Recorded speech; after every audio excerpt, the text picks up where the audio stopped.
Assalamualaikum warahmatullahi wabarakatuh. Kembali lagi nih dengan saya Tursina Ismi Jawina. Di pertemuan kita yang ke-11 ini di mata kuliah laporan akuntan seperti biasa, yang mana di materi kali ini sebenarnya masih lanjutan dari materi yang sebelumnya nih, materi kemarin yang mengenai audit berbasis resiko. Nah, setelah kemarin kita membahas mengenai siklus penjualan dan penagihan, lalu siklus penggajian dan personalia, dan siklus persediaan dan pergudangan. Sekarang di video kali ini, di minggu ini, saya akan membahas 3 siklus selanjutnya, yaitu yang pertama ada siklus pembelian dan pembayaran, lalu ada siklus pendanaan dan pengembalian, dan yang terakhir ini ada siklus kas dan setara kas, dan instrumen keuangannya. Selamat menyaksikan. Oke, kita ke pembahasan yang pertama, yaitu ke siklus pembelian dan pembayaran. Nah, pertanyaan yang pertama ini, jelaskan akun apa aja sih yang ada di dalam audit yang berkaitan dengan siklus pembelian dan pembayaran. Di sini itu terdapat 3 kelompok transaksi yang tercakup pada siklus ini. Yang pertama itu ada pembelian barang dan jasa, lalu ada pengeluaran kas, dan yang ketiga ada retur pembelian dan potongan pembelian. Nah, di sini juga ada akun utama nih yang ada pada siklus ini, yaitu ada 4 akun. Yang pertama ini ada akun aset tetap, lalu beban bayar di muka, utang lain-lain, dan akun pendapatan dan beban. Nah, lalu jelaskan bagaimana proses pencatatannya untuk siklus ini. Nah, oke, saya tulis dulu.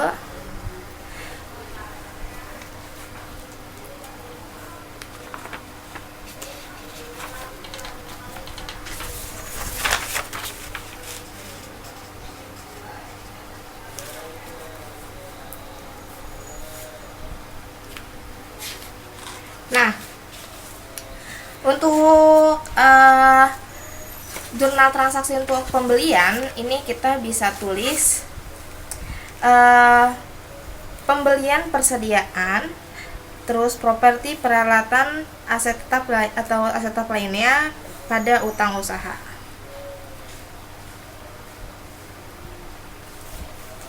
Nah, jadi seperti ini. Ini untuk akun pembelian. Ini yang di debit kita tulis pembelian persediaan, kita taruh di debit. Nah, lalu untuk properti, peralatan, aset tetap lainnya juga kita taruh di debit, dan di kredit kita taruh utang usaha. Oke, kita lanjut.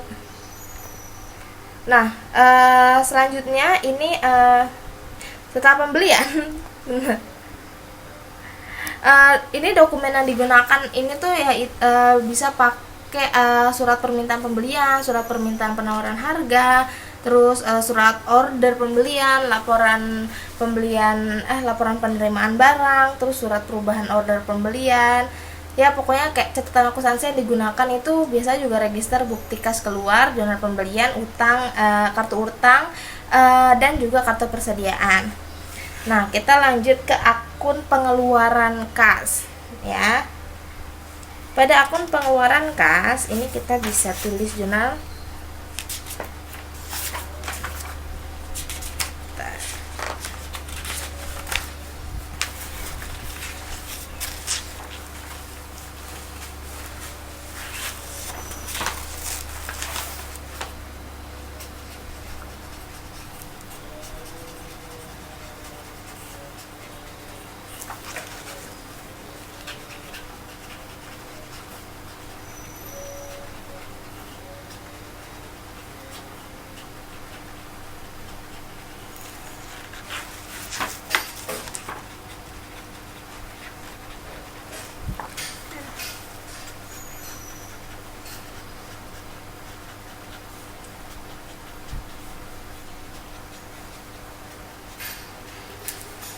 Nah, untuk pengeluaran kas kita bisa tulis jurnalnya seperti ini. Tada! Nah, ini untuk pengeluaran kas. Ini yang kita tulis di debit yaitu utang usaha pada di debit. Nah, ini kas dan kas atau bank dan potongan pembelian ini kita taruh di kredit ya, di kredit debit DRCR. Oke. Nah, ini di transaksi pengeluaran ini dokumen yang digunakan itu biasanya kayak kas keluar, cek, lalu permintaan cek, catatan akuntansi yang digunakan juga seperti file bukti kas keluar. Nah, kita lanjut ke retur pembelian dan potongan pembelian. Nah, untuk akunnya, untuk menjurnalnya, ini kita bisa seperti ini. Apa tadi? Retur pembelian.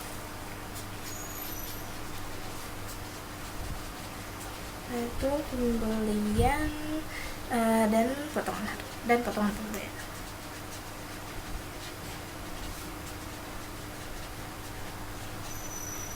Itu ada potong dagang, ada retur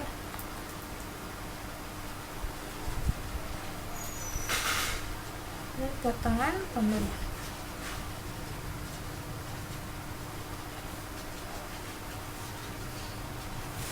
Nah, untuk jurnal transaksi retur pembelian dan potongan pembelian ini bisa kita catat seperti ini.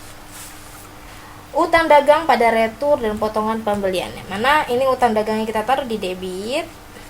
Nah, ini untuk retur potongan pembelian ini kita taruh di kredit. Nah, seperti itu.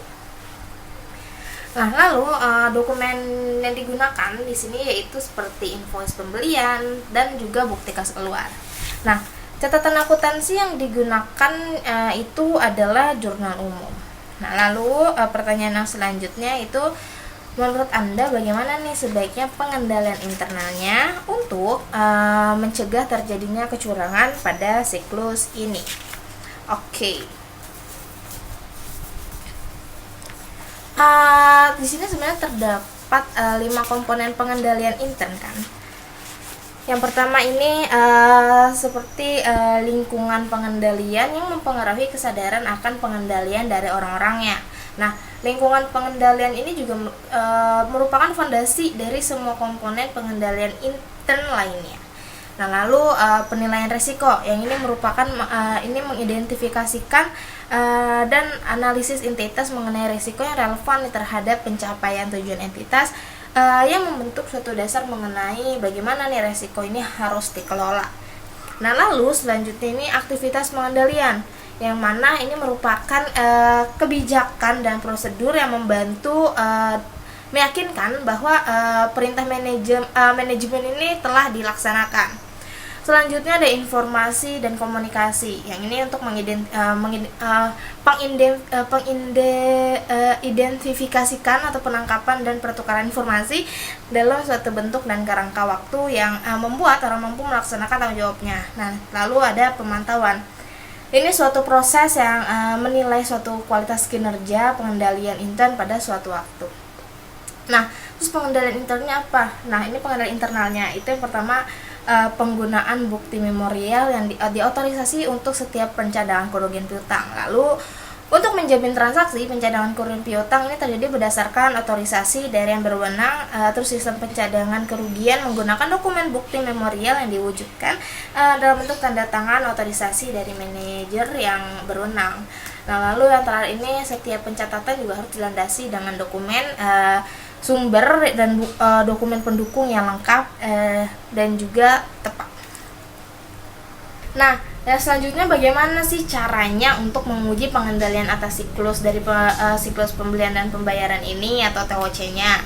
Terus bagaimana caranya menguji bahwa seluruh transaksi pembelian ini selama periode tertentu nih udah benar-benar terjadi.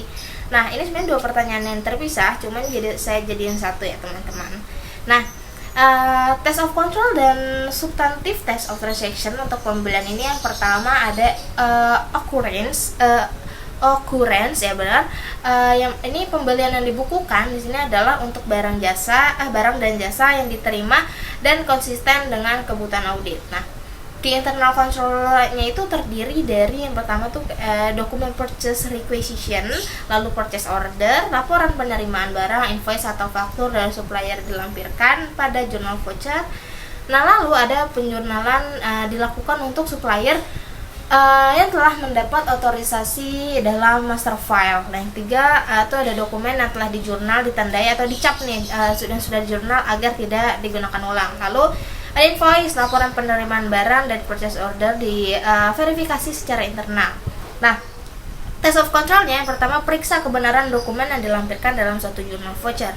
Lalu periksa indikasi suatu otorisasi. Nah, periksa indikasi suatu penandaan pada dokumen yang sudah di jurnal. Nah, lalu periksa indikasi suatu verifikasi internal. Nah, substantif test of controlnya ini yang pertama ada examine jurnal pembelian, terus ledger dan master file hutang untuk jumlah yang besar dan tidak biasa. Nah, lalu yang kedua ini periksa kelayakan dan keaslian dokumen pendukung. Yang ketiga ada trace perolehan inventory ke inventory master file. Nah, terus yang terakhir ini periksa aktiva tetap yang dibeli. Nah, lalu yang kedua ini setelah occurrence ini ada completeness atau kelengkapan. Jadi ini seluruh transaksi pembelian telah dicatat. Isinya seperti itu. Nah, key internal controlnya ini terdiri dari purchase order. Yang pertama purchase order, laporan penerimaan barang dan voucher bernomor urut tercetak dan dipertanggungjawabkan. Nah, test of controlnya gimana? Nah, pertama, hitung nih urutan purchase order, laporan penerimaan barang dan voucher. Lalu substantif test of transactionnya seperti apa? Pertama, trace dari berkas laporan penerimaan barang hingga jurnal pembeliannya. Lalu yang kedua, trace dari invoice atau faktur supplier hingga ke jurnal pembeliannya. Nah, tadi udah kelengkapan, sekarang keakuratan atau accuracy. Nah, trace dari aksi pembelian telah dicatat secara akurat. Nah, internal controlnya seperti apa? Internal controlnya terdiri dari kalkulasi dan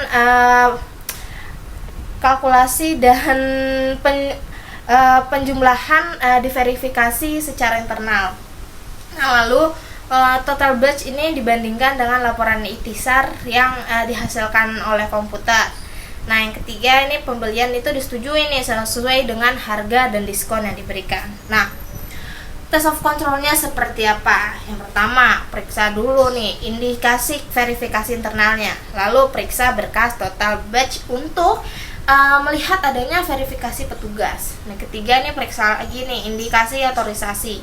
Nah, untuk substantif test of transactionnya ini kita bisa lakukan dengan membandingkan nilai yang dibukukan dengan nilai pada invoice dokumen penerimaan barang dan dokumen pendukung lainnya. Lalu hitung ulang lagi keakuratan perhitungan dalam invoice termasuk diskon dan tambahan biaya. Setelah tadi ke accuracy, kita klasifikasi yang keempat. Nah, transaksi pembelian telah diklasifikasi ke akun yang benar. Key internal controlnya ini terdiri dari auditnya telah memiliki chart of account yang standar. Lalu klasifikasi akun telah diverifikasi secara internal. Test of controlnya seperti apa? Pertama nih, periksa dulu SOP untuk penggunaan chart of account. Lalu periksa indikasi verifikasi internal. Dan substantif test of transaction-nya itu bandingkan klasifikasi dengan chart of account dan invoice supplier. Nah, yang kelima ini ada timing atau tepat waktu. Transaksi pembelian telah dibukukan pada tanggal atau periode yang tepat. Key internal controlnya ini terdiri dari SOP ini mengharuskan pembukuan transaksi segera mungkin setelah transaksi terjadi. Lalu tanggal pembukuan itu diverifikasi secara internal. Test of controlnya seperti apa? Nah, pertama periksa dulu nih SOP dan observasi apakah ada invoice yang belum dibukukan atau enggak nih. Lalu periksa indikasi verifikasi internal. Nah, substantif test of transaction-nya cuma bandingin aja tanggal laporan penerimaan barang, invoice, dan tanggal dalam jurnal pembeliannya. Yang terakhir, ada posting and summarization. Nah, posting dan summarization ini ada transaksi pembelian yang telah dimasukkan ke master file hutang dan inventory serta diikhtisarkan ke ledger yang sesuai. Key internal controlnya terdiri dari master file, diverifikasi secara internal, lalu total jumlah dalam master file ini dibandingkan ke ledger. Test of controlnya kayak periksa indikasi verifikasi internal, lalu periksa indikasi perbandingan antara master file dengan ledger.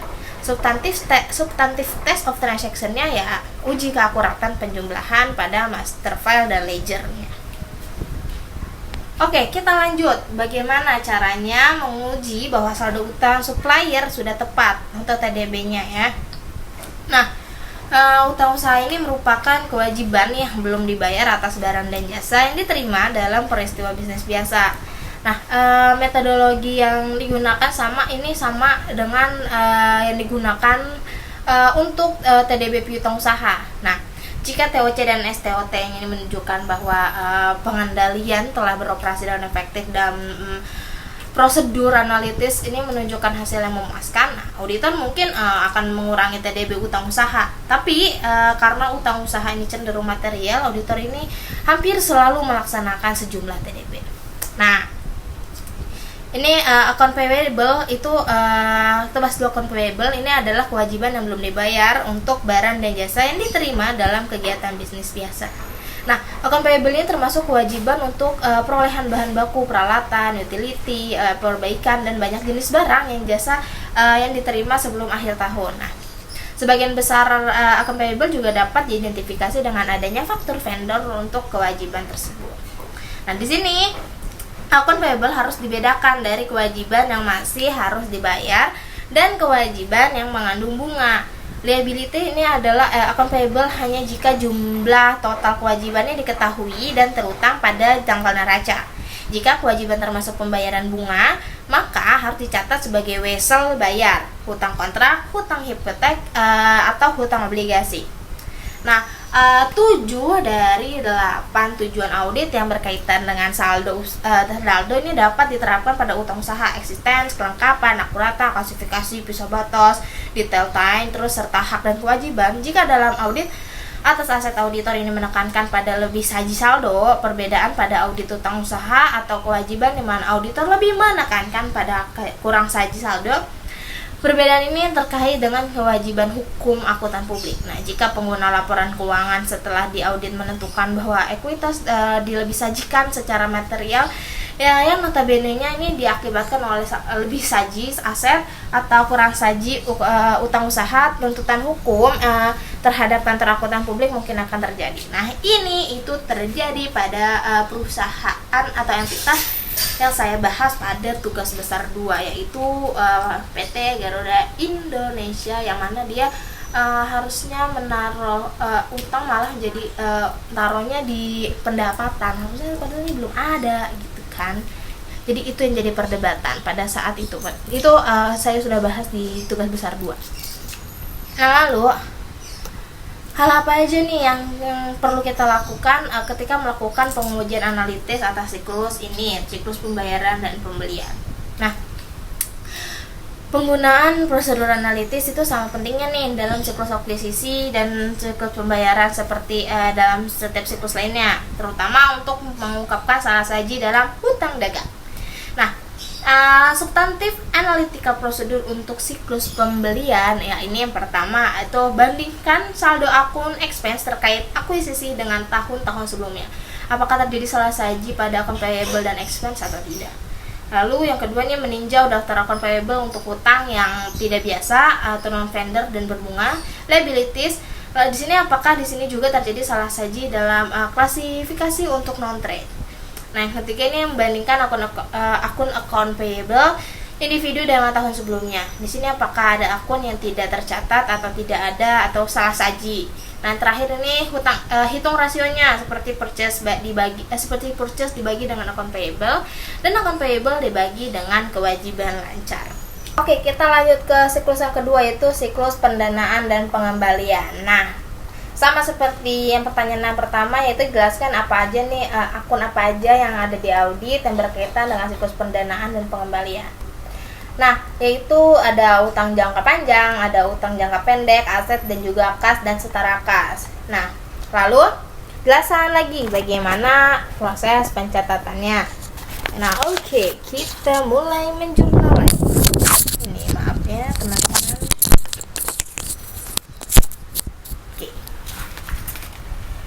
Yang pertama, ini contohnya peminjaman bank. Sebentar. Aku di sini langsung tulis 2 transaksi ya. Yang pertama peminjaman bank dan juga penjualan saham.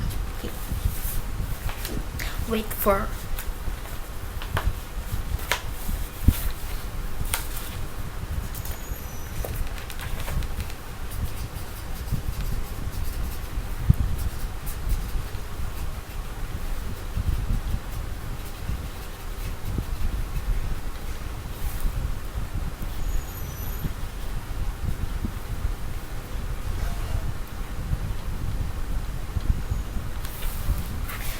Oke. Nah, ini ada dua jurnal, yang itu ada untuk transaksi pinjaman bank dan ada untuk penjualan saham. Nah, untuk pinjaman bank, ini kita bisa tulis kas atau bank pada utang jangka panjang. Nah, ini kas dan banknya ini kita taruh di debit, ya. Nih. Nah, lalu untuk utang jangka panjangnya ini kita taruh di kredit. Nah, seperti ini jurnalnya untuk pinjaman bank. Nah, kalau untuk penjualan saham ini sama, di debitnya kita taruh kas dan bank, lalu ini kas dan bank pada modal usaha, cuma beda di kreditnya aja. Kalau untuk penjualan ini di kreditnya kita taruh modal saham kredit, seperti itu. Lalu dokumen apa aja nih yang terkait pada siklus ini? Nah, yang pertama itu ada sertifikat saham. Dokumen ini menunjukkan jumlah saham yang dimiliki klien sebagai salah satu pemegang saham. Dokumen ini memberikan pembuktian akan eksisten saham tersebut. Nah, lalu ada sertifikat obligasi. Nah, dokumen ini itu menunjukkan jumlah obligasi yang dimiliki klien sebagai salah satu pemegang obligasi. Nah, dokumen ini memberikan pembuktian akan eksistensi obligasi tersebut. Nah, yang ketiga itu ada bond indenture, kontrak yang memberikan pernyataan atau syarat-syarat obligasi oleh perusahaan yang mengeluarkan obligasi. Yang keempat adalah anjuran makelar, dokumen yang dikeluarkan oleh makelar atau penghubung antara dua belah pihak yang berkepentingan, yang memberi spesifikasi harga mengenai transaksi investasi. Nah, dokumen ini itu merupakan sumber utama pernyataan transaksi investasi. Lalu yang kelima ada Book of Original Entry, buku jurnal yang digunakan untuk mencatat segala transaksi yang berhubungan dengan investasi. Lalu yang keenam, terakhir ini ada Investment Subsidiary Ledger, yang merupakan buku pembantu investasi yang digunakan untuk mencatat berbagai portofolio investasi maupun bentuk sekuritas. Nah, lalu bagaimana nih menguji pengendalian TOC-nya atas siklus pendanaan dan pengembalian ini? Nah, prosedur audit, test of control, ini disatuin lagi ya, dan substantive test sama seperti yang pertanyaan pertama. Prosedur audit, test of control, dan substantive test pada siklus ini, yang pertama yaitu prosedur audit awal. Usut saldo investasi yang tercantum di neraca ke saldo akun investasi yang bersangkutan dalam buku besar. Lalu hitung kembali nih saldo akun investasi di dalam buku besar. Nah, lalu lakukan review terhadap mutasi luar biasa dalam jumlah dan sumber posting dalam akun investasi. Nah, usut saldo awal akun investasi ke kertas kerja tahun yang lalu. Nah, lalu usut posting pengkreditan dan pendebitan akun investasi ke dalam jurnal yang bersangkutan. Nah, lalu lakukan rekonsiliasi akun kontrol investasi dalam buku besar ke buku pembantu investasi. Lalu yang kedua ini prosedur analitik, yaitu menghitung rasio. Yang pertama rasio investasi sementara dengan aktiva lancar, lalu rasio investasi jangka panjang dengan aktiva lancar. Terus rate of return tiap-tiap golongan investasi. Nah, lakukan analisis hasil prosedur analitik dengan harapan yang didasarkan pada data masa lalu, data industri, jumlah yang dianggarkan atau data lain. Nah, lalu ada yang tiga ini pengujian terhadap transaksi rinci. Itu diantaranya tuh periksa dokumen yang mendukung transaksi pemrolehan dan penjualan investasi. Lalu hitung kembali pendapatan bunga dan dividen tahun yang diaudit. Terus hitung kembali laba dan rugi yang ditimbulkan dari transaksi penjualan surat berharga. Hitung kembali laba dan rugi yang ditimbulkan dari transaksi penjualan investasi. Nah, lalu periksa dokumen yang mendukung transaksi pembelian surat berharga dalam periode sekitar tanggal neraca. Nah, lalu periksa dokumen yang mendukung transaksi penjualan surat berharga dalam periode sekitar tanggal neraca. Nah, lalu selanjutnya ini periksa dokumen yang mendukung pemerolehan investasi yang dimiliki oleh klien pada tanggal neraca. Nah, yang keempat ini ada pengujian terhadap akun rinci. Nah, Pelajari notulen rapat pemegang saham dan direksi. Lalu minta daftar surat berharga yang ada di tangan klien dan lakukan nih perhitungan dan inspeksi terhadap sertifikat surat berharga tersebut. Lalu kirimkan konfirmasi terhadap surat berharga milik klien yang berada di tangan pihak lain. Lalu lakukan rekonsiliasi antara surat berharga yang dihitung dengan hasil konfirmasi dan jumlah yang dihasilkan di neraca. Lalu yang kelima, lakukan inspeksi dan pemeriksaan terhadap polis asuransi surat berharga. Yang keenam ada minta informasi mengenai surat berharga yang menjadikan jaminan penarikan utang. Terus bandingkan metode penilaian investasi yang digunakan oleh klien dalam prinsip akuntansi yang umum di Indonesia.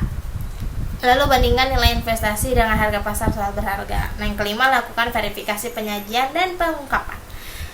Ini bisa dilakukan diantaranya seperti periksa klasifikasi surat berharga sebagai investasi sementara dan investasi jangka panjang. Lalu periksa investasi jangka panjang mengenai kemungkinan sebagai alat pengendalian perusahaan lain. Nah, lalu bagaimana caranya menguji STOT-nya dalam pencatatan bunga pinjam selama periode tersebut. Nah, untuk pengujian substantif, ini verifikasi terhadap pertama verifikasi terhadap kecermatan berbagai saldo, daftar, dan buku membantu. Lalu menerapkan prosedur analitikal. Yang ketiga ada inspeksi perhitungan sekuritas tangan. Yang keempat, konfirmasi sekuritas pada pihak lain. Yang kelima, melakukan penelusuran ke rekening investasi. Lalu yang keenam, menghitung kembali pendapatan yang telah diterima. Yang ketujuh, ini penelaahan dokumentasi harga pasar saham. Yang kedelapan, ini membandingkan penyajian statement dengan GAAP. Nah, lalu selanjutnya bagaimana menguji seluruh saldo utang jangka pendek dan utang jangka panjang TDB ini sudah seluruhnya tercatat dalam laporan keuangan. Nah, ini yang pertama kita bisa melakukan review atas dokumen otorisasi transaksi pendanaan. Lalu yang kedua ini kita review nih atas dokumen realisasi transaksi pendanaannya. Nah, yang ketiga, lakukan konfirmasi kepada kreditur atau penjamin transaksi pendanaan. Yang keempat, menghitung ulang beban bunga utang jangka panjang. Nah, lalu pertanyaan selanjutnya ini, hal apa aja yang bisa kita lakukan ketika melakukan pengujian analitis atau SAP. Nah, yang pertama, hitung rasio-rasio, yaitu hitung ROA, aliran kas bebas, utang berbunga terhadap total aktiva dan sebagainya. Nah, terus yang kedua ini analisis rasio-rasio dan hubungannya dengan perakiraan berdasarkan pengalaman masa lalu, anggaran, industri atau data lainnya. Oke, kita lanjut ke pembahasan yang terakhir, yaitu mengenai siklus kas, setara kas, dan instrumen keuangan.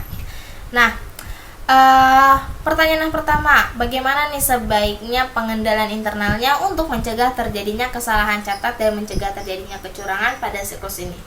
Nah, sebenarnya untuk dapat memenuhi prinsip-prinsip pengendalian intern dalam hal penerimaan kas ini perlu yang namanya pemisahan fungsi, kayak pemisahan antara fungsi penerimaan uang, terus pencatatan dan penyimpanan, serta yang melakukan rekonsiliasi bank.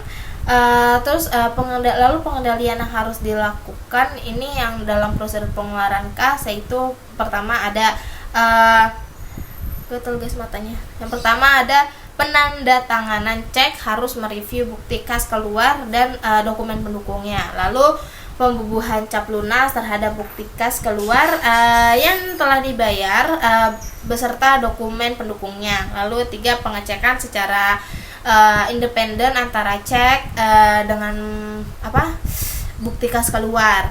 Terus yang keempat ini pertanggungjawaban semua nomor urut cek. Yang kelima, pengecekan secara independen posting ke dalam catatan akuntansi. Yang keenam ini rekonsiliasi bank secara periodik oleh pihak ketiga yang independen. Lalu yang ketujuh, pengecekan secara independen terhadap tanggal yang tercantum dalam bonggol cek dan tanggal pencatatannya.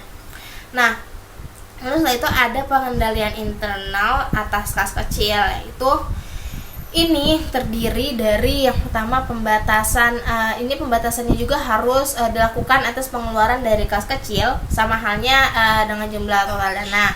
Nah, lalu saat pengeluaran kas ini dilakukan dari kas kecil, ini pengendalian internalnya yang memadai mensyaratkan adanya tanda tangan personil yang berwenang pada formulir kas kecil yang bernomor urut.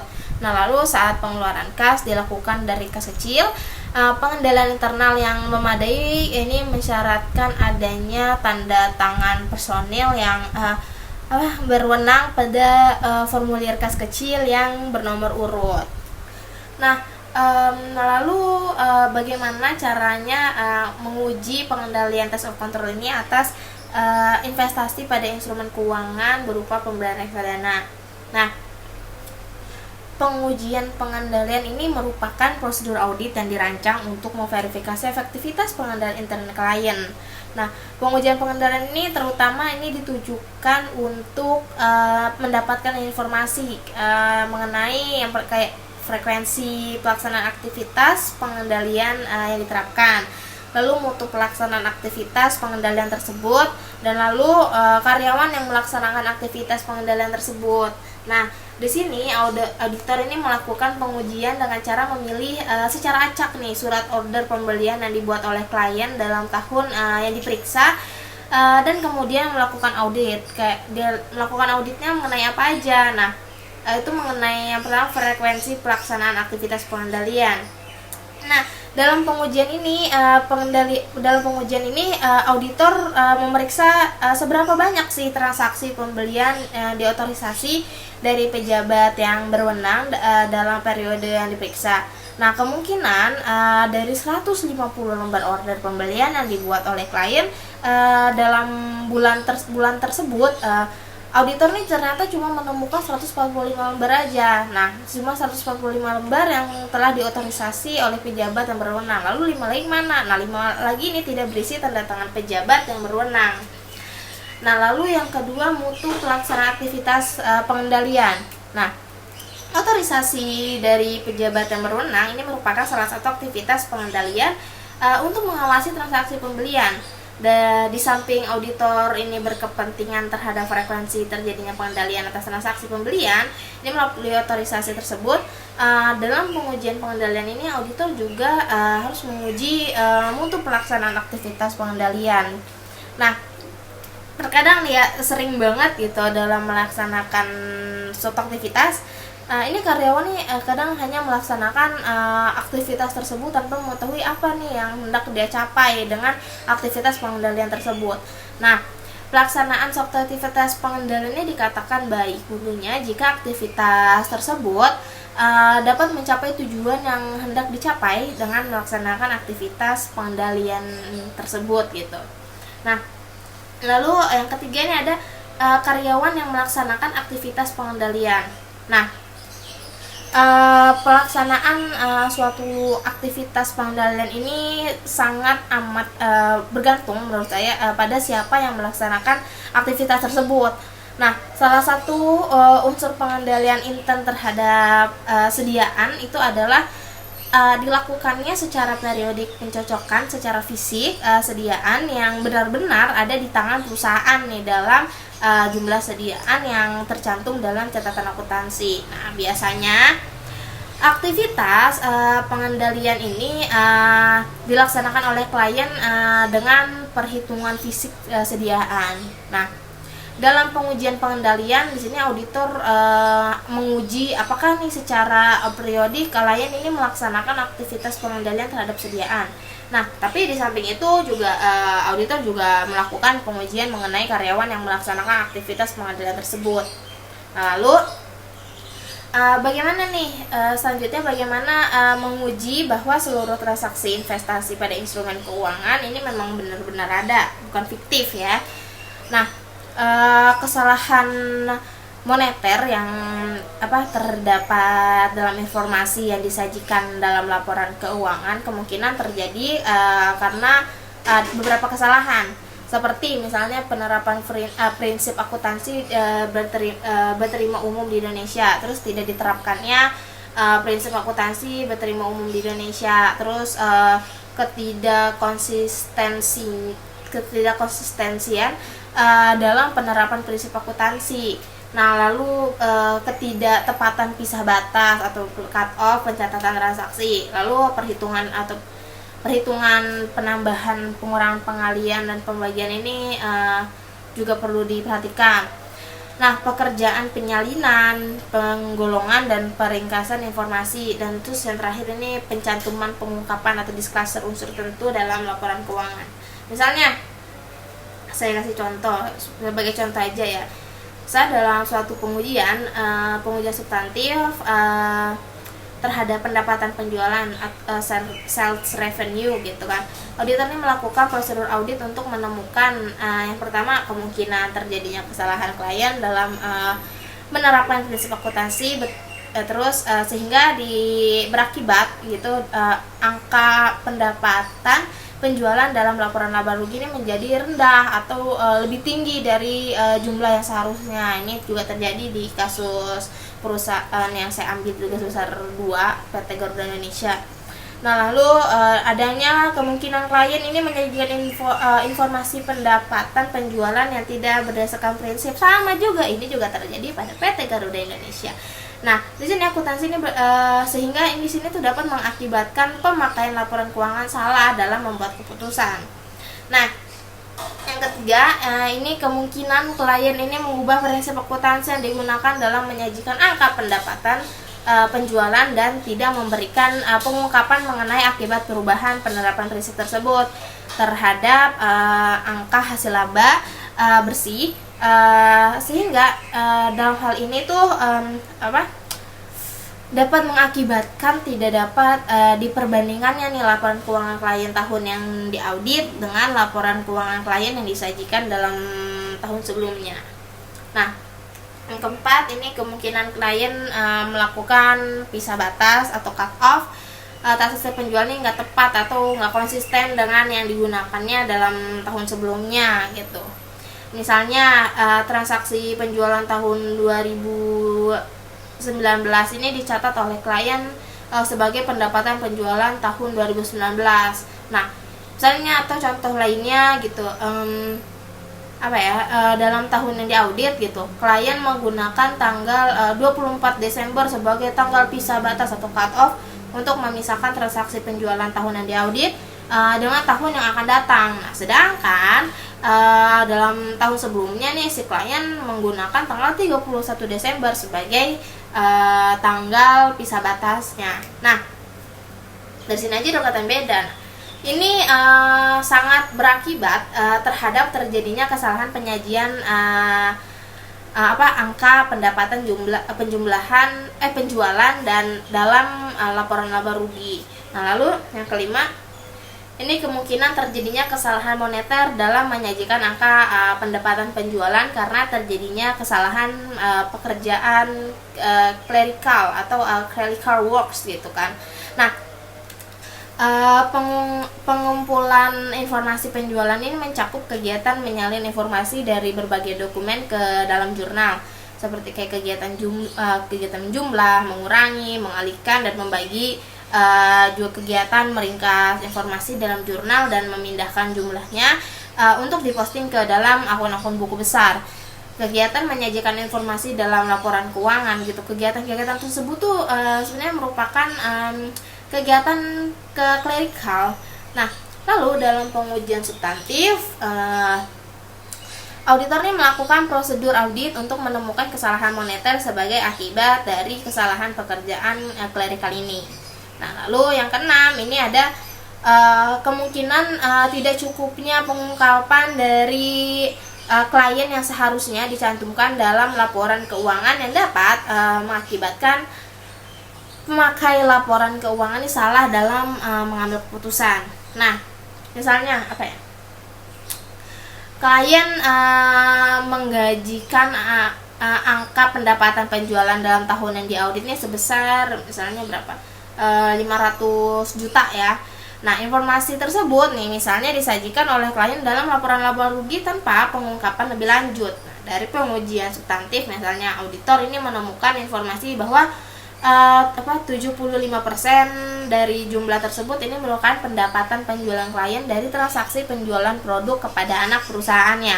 Nah, karena sebagian besar angka pendapatan penjualannya itu terjadi dari transaksi antar pihak-pihak yang mempunyai hubungan istimewa atau hubungan induk dan anak perusahaan gitu. Nah, maka auditor di sini harus mengusulkan nih kepada klien untuk menambahkan pengungkapan atau disclosure mengenai informasi tersebut dalam laporan keuangan.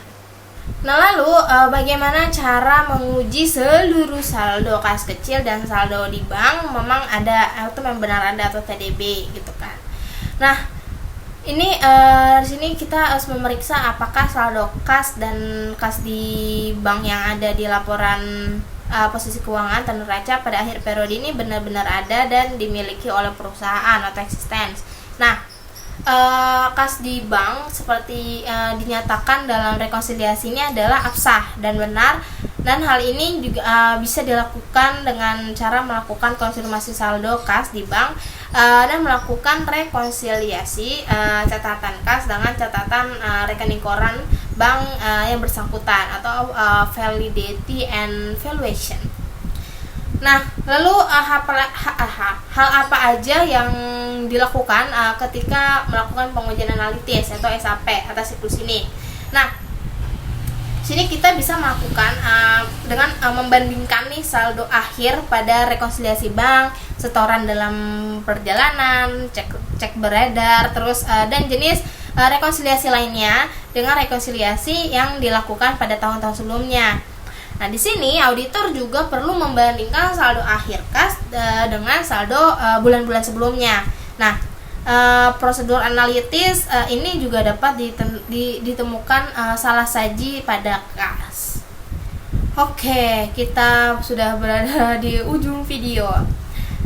Untuk kali ini sudah cukup materi yang saya sampaikan kali ini. Video saya akhiri sampai sini. Mohon maaf jika masih banyak kekurangan karena di sini juga posisinya saya masih sebagai mahasiswa yang masih perlu dan masih harus belajar juga. Nah, jadi jika kalau misalnya teman-teman mau nambahin nih info mengenai 3 siklus yang tadi saya bahas, ini teman-teman bisa langsung aja nih komen di bawah. Jadi nanti biar bisa diskusi bareng dan malah enak gitu kan, makin nambah wawasan gitu. Nah, makin banyak opini-opini, oh begini ya, seperti itu. Mohon maafnya, kurang lebihnya mohon maaf. Terima kasih yang sudah menonton. Wassalamualaikum warahmatullahi wabarakatuh.